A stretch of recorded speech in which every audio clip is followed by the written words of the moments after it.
इंदौर में लोकसभा प्रत्याशी अक्षय कांति बम के नामांकन वापस लेकर बीजेपी में शामिल होने के बाद लगातार कांग्रेस में आक्रोश देखने को मिल रहा है।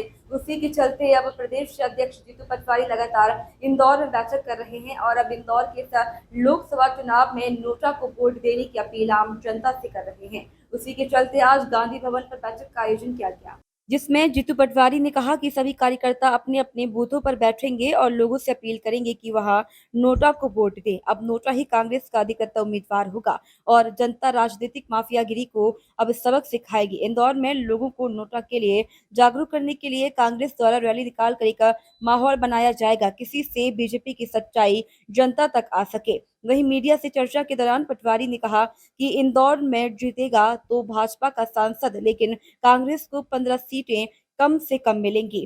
बीजेपी को 29 की 29 पक्चर हो चुकी है।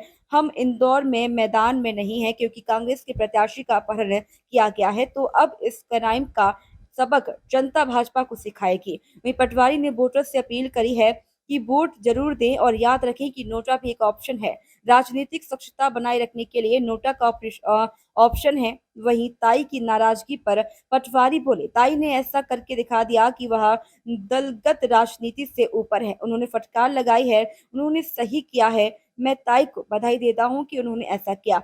हनी ट्रैप मामले में बोले जीतू पटवारी कि भाजपा की सरकार है, जिसे चाहे बचाए। भाजपा दो तरह का नजरिया रखता है, उनको न्याय करना था या बचाव करना था, दोनों का अलग तरीका है। वहीं नगर निगम घोटाले पर कहा कि भाजपा ऐसे ही पैसा खाती है। यह केस भी जल्द ही रफा दफा होगा क्योंकि 90% पैसा नेताओं ने खाया है। अभी तो सरकार कम राशि बता रही है, जबकि यह पूरे 2000 करोड़ का घोटाला है। एक तरफ बात करते थे सबका साथ सबका विकास, पूरा देश मेरा परिवार है। लगातार छोटे ऊंचे निम्न भाषा का उपयोग करके वो पद की गरिमा गिरा रहे हैं। अब ये भावना जब 400 पार थी कांग्रेस पार्टी, राजीव जी के टाइम हमने सम्मान किया विपक्ष का, कभी क्रिटिसिज्म नहीं किया, ऐसी भाषा नहीं बोली। 10 साल मनमोहन सिंह की सरकार थी, हमने लाल कृष्ण आडवाणी, सुषमा स्वराज, उनका सम्मान किया, कभी विपक्ष को तिरस्कार नहीं किया। बीजेपी की भाषा बताती है हताशा, निराशा सर चढ़ गई है। अब की बार 200 पार नहीं हो रहे हैं, 400 की जगह, तो नेचुरल है निकलेगी।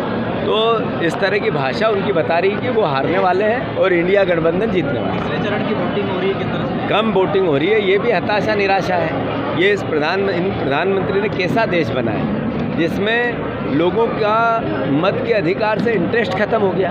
इसका मतलब है कि लोकतंत्र के 100 प्रकार होते हैं खत्म करने के, एक प्रकार ये भी है। अक्षय बम कह रहे हैं कि कांग्रेस, अरे छोड़ो, कौन है ये?